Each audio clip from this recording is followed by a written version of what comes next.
안녕하세요. 읽는 사람입니다. 지난 한 주 잘 지내셨나요? 저는 그럭저럭 잘 지냈습니다. 이번 주에는 제가 남의 책도 읽어드림을 하겠다고 말씀을 드렸었죠. 그리고 그 남의 책은 제가 아마 한 2달 전부터 이야기를 했던 것 같아요.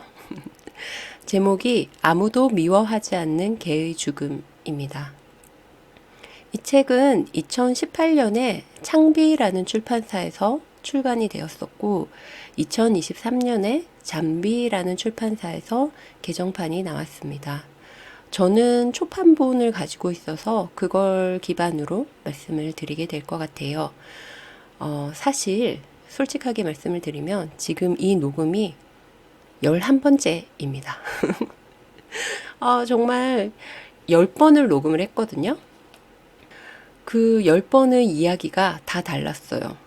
그래서 어떻게 짜깁기도 안 되고, 정말 10번을 1시간 넘게씩 다 녹음을 한 것 같아요. 그러니까 이 책에 대해서 거의 10시간을 이야기한 셈이죠. 그래서 지금 정말 여러 가지 고민을 해보고 한 결과, 제가 책 내용을 전달을 하면 너무 길어질 것 같은 거예요. 근데 저희 이야기를 그렇게 길게 듣는 걸 좋아하시는 분은 없는 것 같더라고요.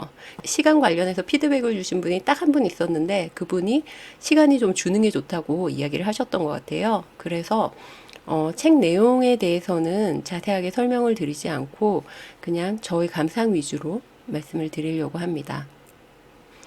이 책의 내용을 가장 잘 설명할 수 있는 건 역시 부제일 것 같아요. 부제가 번식장에서 보호소까지 버려진 개들에 관한 르포이거든요.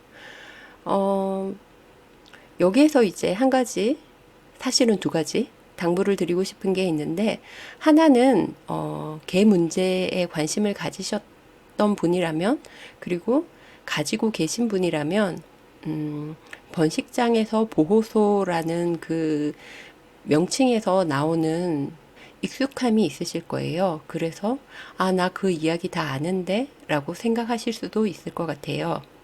그렇지만 막상 읽어보시면 아시는 내용이지만 아주 다르게 읽힐 거라는 거, 그걸 먼저 말씀을 드리고 싶어요. 그래서 그런 약간의 선입견 같은 거 없이 읽어봐 주시면 좋겠다, 이런 마음이고요.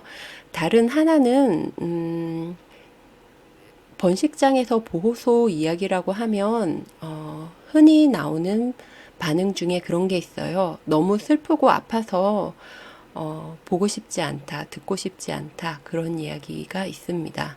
그건 아마 사람이라면 다 가지고 있는 본능인 것 같아요. 사람들은,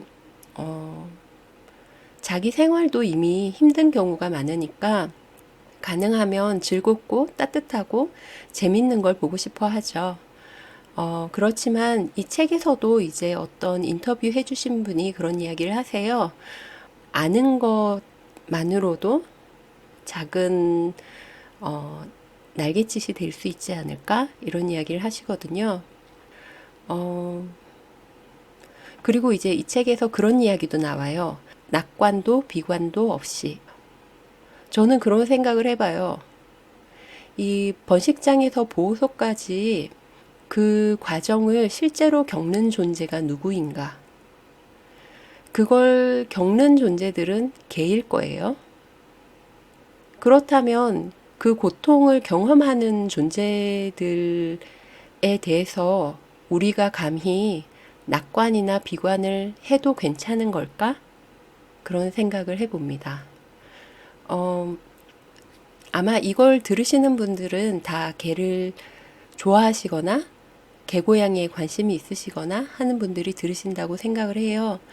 그렇다면 우리는 아마 그들이 조금은 나은 삶을 살길 바라고 있을 거라고 생각합니다. 그렇다고 한다면 그들이 살고 있는 현실을 알려고 노력하고 그것을 알리려고 노력해야 하는 게 아닐까? 그런 생각을 해봅니다.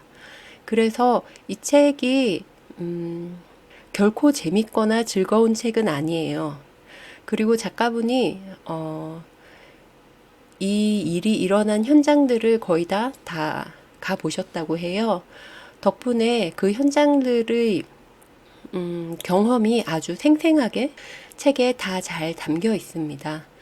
어, 아주 감각적으로도 다 잘 담겨 있고, 그리고 작가님의 감정, 그리고 생각, 그리고 거기에서 동물 보호 활동을 하는 사람들이라면 누구나 가질 수밖에 없는 여러 가지 의문과 내면에서의 갈등, 그리고 철학적인 의문, 논리적인 의문, 그런 혼란들이 있을 거예요. 예를 들면 이런 거예요. 소, 돼지, 닭, 꿩, 생선, 문어 이런 것들은 다 먹으면서 왜 개는 먹으면 안 돼? 개에 대해서 이렇게 보호 활동하는 건 사실은 사람들이 그냥 개를 더 귀여워하기 때문 아니야? 이런 것들. 그리고 왜 세상에 정말 고통받는 개가 많은데 그 중에서 왜 눈앞에 있는 그 개만 그렇게 비용과 노력을 들여서 구조를 하는 거지? 그건 형평성에 어긋나지 않아? 이런 질문들.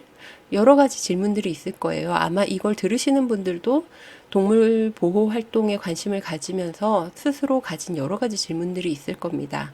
그 질문들의 답이 이 작가님 나름의 답이 있고, 그리고 그 답들이 그렇게 설득력이 없지 않아요. 그러니까 제가 가지고 있던 질문에 대한 답이 작가님의 답과 겹치기도 하고, 어떤 것은 또, 그건 조금 이런 생각이 들기도 하고요. 그런 식으로 이 동물 보호 활동에 대해서 좀 더 고민을 할 수 있고 생각을 확장할 수 있는 그런 책이에요. 그래서, 재미나 즐거움, 귀여움, 이런 것과는 좀 거리가 있겠습니다만, 어, 정말 죄송하게도 약간은 의무감을 가지고 읽어주시면 좋겠다. 이런 당부를 먼저 드리고 시작을 하려고 합니다.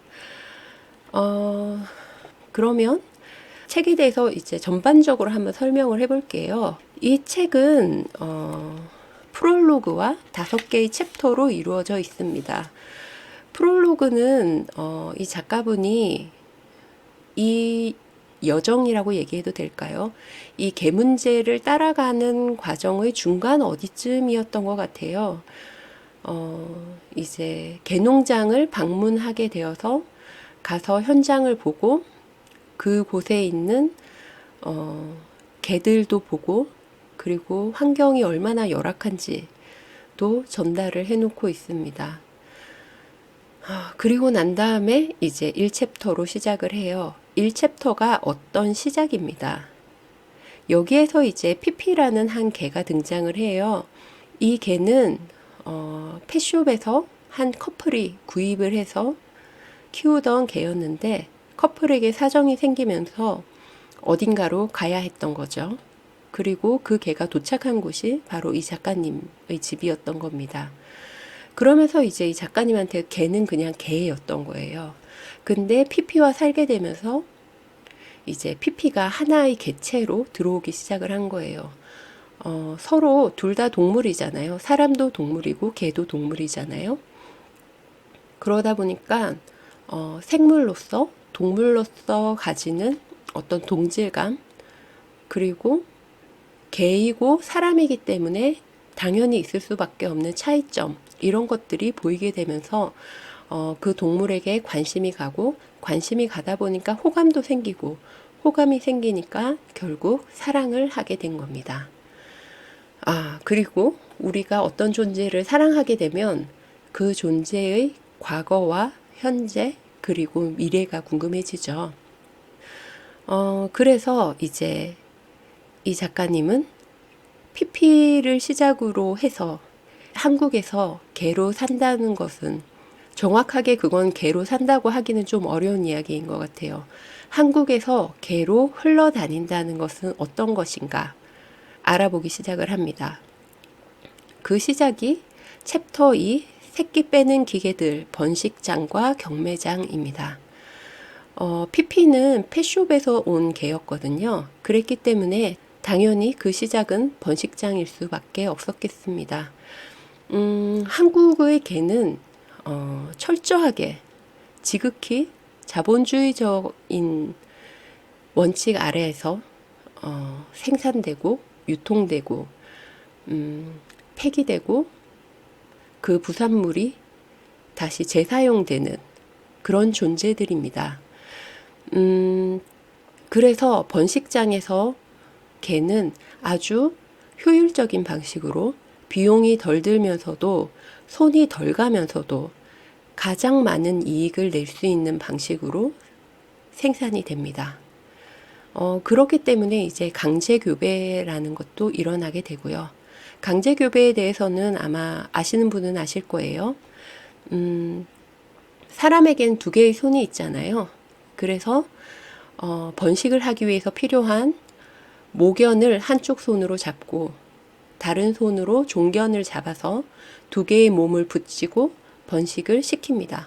그리고 그렇게 해서 번식이 된 모견은 관리하기 쉬운 아주 성긴 철장에 들어가서 임신을 거쳐서 출산을 하게 됩니다. 그러면 거기에서 아주 짧은 수유기를 가지고 새끼는 경매장으로 이동하고 어미는 임신을 하는 그런 사이클을 더 이상 임신을 할 수 없어질 때까지 반복을 하게 되고요. 그러는 과정에서 당연히 여러 의료적인 처치가 필요할 수밖에 없을 텐데 어떤 번식장은 이제 동물병원에 가기도 하지만 어떤 번식장은 거기에서 불법 의료를 시행하기도 한다. 그런 이야기들이 나오고 있습니다. 그리고 이제 경매장으로 이어져요. 경매장에 대해서는 번식업을 했고 경매에도 참여해 보았던 당사자분이 나와서 인터뷰를 합니다. 이분이 경매장에 대해서 이렇게 이야기를 하세요. 어떤 개도 팔 수 있는 곳이라고 이야기를 합니다.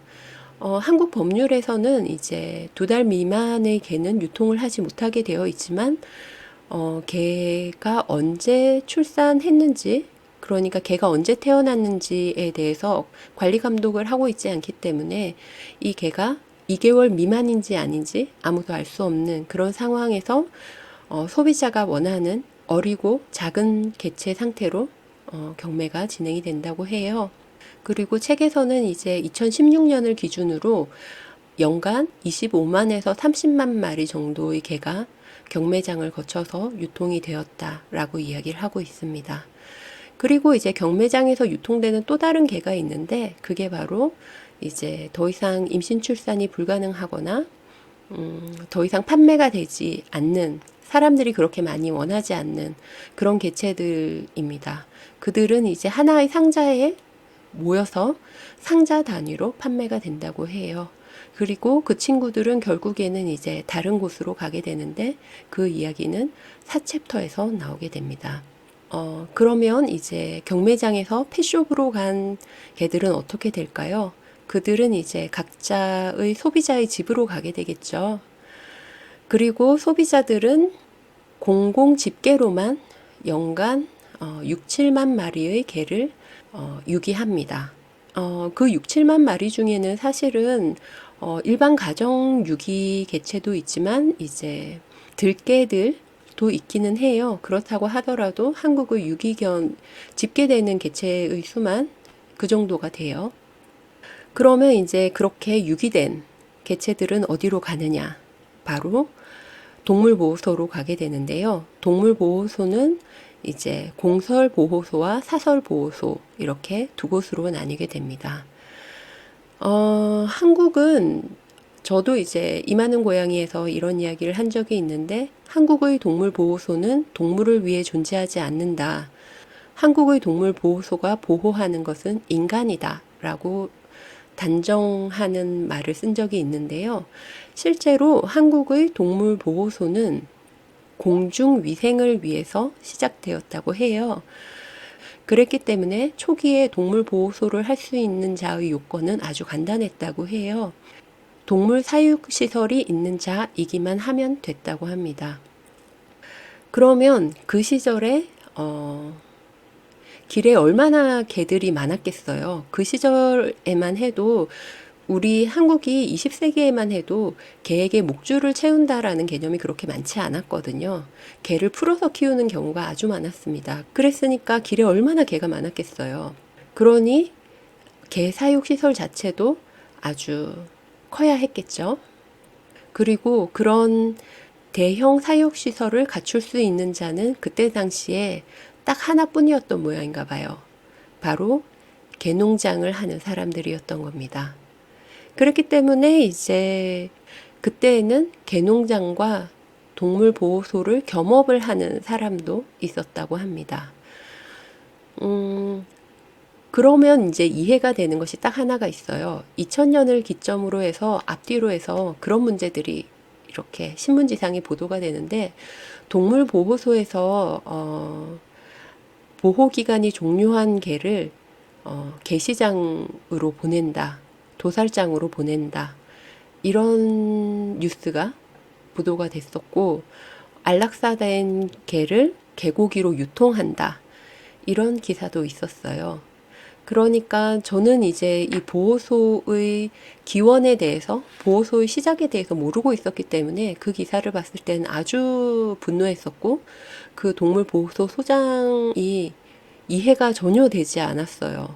동물보호소를 하는 곳이니까. 근데 이제 이 책을 읽으면서, 아, 그 사람들한테는 죽은 개 혹은 더 이상 보호할 필요가 없는 개는 당연히 개시장으로 보내서 도살을 해서 고기화하는 것이 의뢰하는 일이었기 때문에 별로 거리낌이 있지 않았겠구나라는 생각이 들더라고요. 그래서 그게 옳다 그르다를 떠나서 이해가 되었어요. 그리고 그때 또 문제가 되었던 것이 보호소 시설이 너무 열악하다. 그리고 보호소에서 동물들에게 충분히 사료를 급여하지 않는다라고 이야기를 하거든요. 그건 역시도 개농장의 돌봄과 개농장에서 급여하는 저는 그걸 사료라거나 음식이라고 부르고 싶진 않아요. 개농장에서 개에게 급여하는 물질을 생각을 해본다면 보호소 동물에게 충분한 사료를 제공하지 않고 충분한 돌봄을 하지 않고 아픈 개를 치료하지 않는 것은 어쩌면 그들에겐 당연한 일이었을 것 같습니다.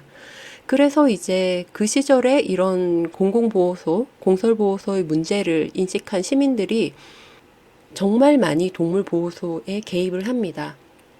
봉사를 통해서 감시를 하고 관리를 하고 의견을 제출하고 민원을 넣고 그런 식으로 하죠. 그래서 공설보호소가 빠르게 개선이 되어 가요. 빠르다는 게 사실 그 현장에 있었던 분, 그 시절에 있었던 분들의 입장에선 전혀 빠르지 않았을 거예요. 그렇지만 이제 전체 역사를 훑고 있는 우리 입장에서는 빠르게라고 이야기할 수도 있을 것 같아요. 그래서 실제로 이제 여기에서도 문제가 있는 공설보호소에 참여했던 시민활동가들이 결국은 그 보호소가 더 이상 위탁을 받지 못하도록 하고 또 스스로 보호소를 차려서 좀 더 나은 그분이 지향하는 그런 보호소가 되게끔 노력해가는 그런 사례를 이 책에서 담고 있습니다. 그럼에도 이제 동물보호소, 공설동물보호소는 피할 수 없는 것이 딱 하나가 있는데 바로 안락사입니다. 지금 현재에도 한국의 공설보호소에서는 그게 직영이든 위탁이든 상관없이 어느 곳에서나 안락사가 일어나고 있습니다. 그리고 시민활동가들이 그 안락사를 예방하기 위해서 정말 노력을 하고 있고 많은 개체들을 보호소에서 구조하고 있어요. 그럼에도 불구하고 연간 수십만 마리의 개들이 계속 생산이 되고 있고 그렇게 생산된 개들이 일반 가정으로 들어가고 있거든요. 그게 이제 경매장을 통해서만 그런 거고 또 가정 분양은 다른 이야기고 한국 같은 경우에는 지인에게서 개를 받는 사람들도 아주 많이 있어요. 그러니까 실제로 일반 가정에 유입되고 있는 개의 수가 얼마일지 우리는 명확하게 정확하게 알 수는 없어요. 그렇지만 상당수의 개들이 어린 개들이 가정에 유입이 되고 있고 그렇기 때문에 보호소에서 구조돼서 일반 가정으로 다시 유입되는 그런 개체의 수는 많지 않습니다. 그런데 연간 아주 꾸준하게 개는 계속 보호소로 유입이 되고 있거든요. 가정에서 파양하고 버리는 개도 있고, 이른바 마당개 혹은 들개라고 부르는 그런 개들이 중성화가 되어 있지 않아서 계속 번식을 해서 태어나는 그런 개들도 보호소로 유입이 되고 있어요. 입양은 되지 않고 계속 신규 개체는 보호소로 유입이 되면 보호 공간이 부족해질 수밖에 없습니다. 그렇게 되니까 보호 공간을 확보하기 위해서 정체된 개체, 그리고 아픈 개체, 입양 가기 어려운 개체를 기준으로 해서 안락사를 시행을 하게 돼요. 그런데 이제 시민 활동가들은 그런 안락사가 일어나는 것을 원하지 않죠, 당연히.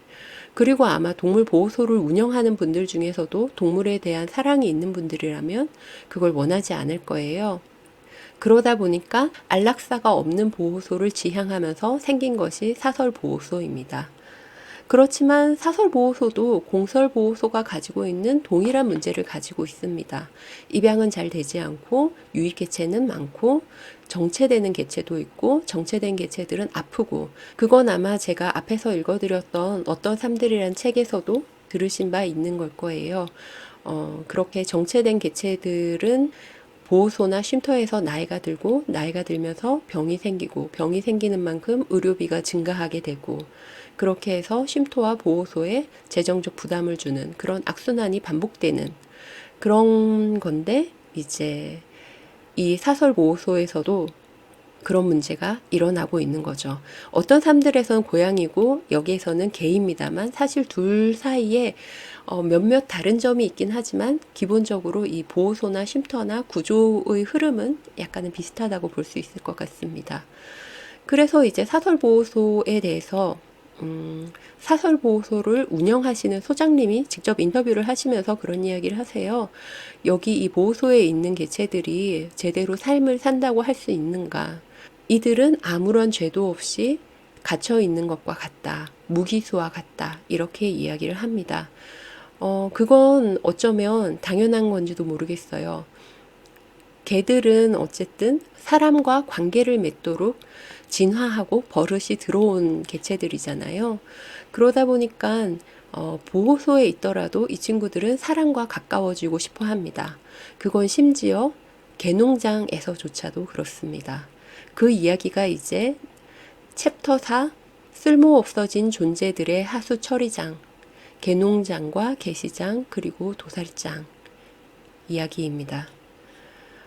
개농장은 한국에서 두 가지 일을 합니다. 하나는 개고기를 생산해서 납품하는 일을 하고요. 다른 하나는 인간이 먹고 버린 음식물 쓰레기를 처리하는 일을 합니다. 모든 음식물 쓰레기가 개농장으로 가진 않겠습니다만 개농장에서 개에게 급여하는 물질은 대부분 음식물 쓰레기로 만들어졌다라고 생각을 하시면 될 것 같아요. 일단 이 책에서 나오는 인터뷰에서는 그렇습니다. 작가분이 이제 개농장에 가서 개에게 급여하는 물질들이 가득 담겨 있는 드럼통 쪽으로 가시는 장면이 나와요. 그 장면에서 작가님이 그렇게 얘기를 하거든요.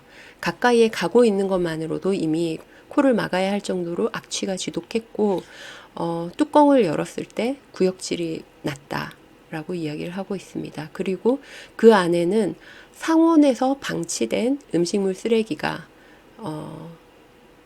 액화된 상태로 드럼통 안에 그대로 차 있었고, 그 위에 그런 부패한 음식이랄까요? 그런 부패한 물질들을 좋아하는 벌레들이 있잖아요. 그런 곤충들이 있잖아요. 그 친구들이 그 위에서 자기들의 생을 열심히 살고 있는 그런 장면을 작가님이 아주 생생하게 묘사하고 있습니다. 그리고 그 물질이 개농장의 개들이 살기 위해서 먹어야 하는 음식이 되는 거죠.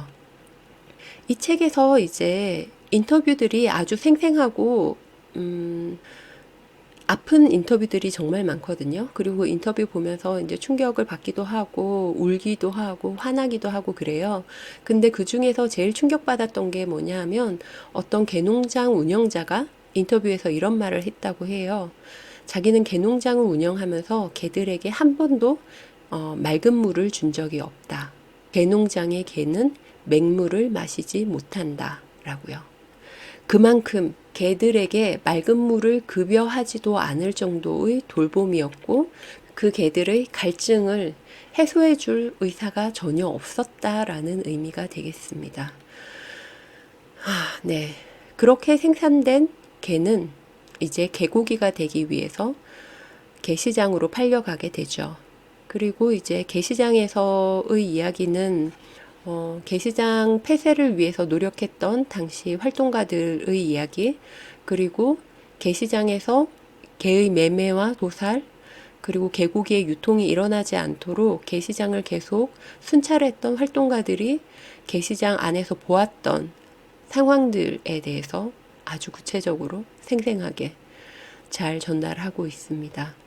그리고 이제 도살장에 대해서 이야기를 해요. 도살장은 이 작가분이 유일하게 현장을 방문하지 못한 곳이라고 하는데, 아무래도 도살장이다 보니까 좀 더 폐쇄적이었던 것 같아요. 그래서 이제 도살장에, 잠입이라고 해야 할까요? 도살장을 사진이랑 영상 촬영을 했던 분께 부탁을 드려서 사진 자료를 받고, 그리고 영상 자료를 받고, 그리고 인터뷰를 진행을 하게 됩니다.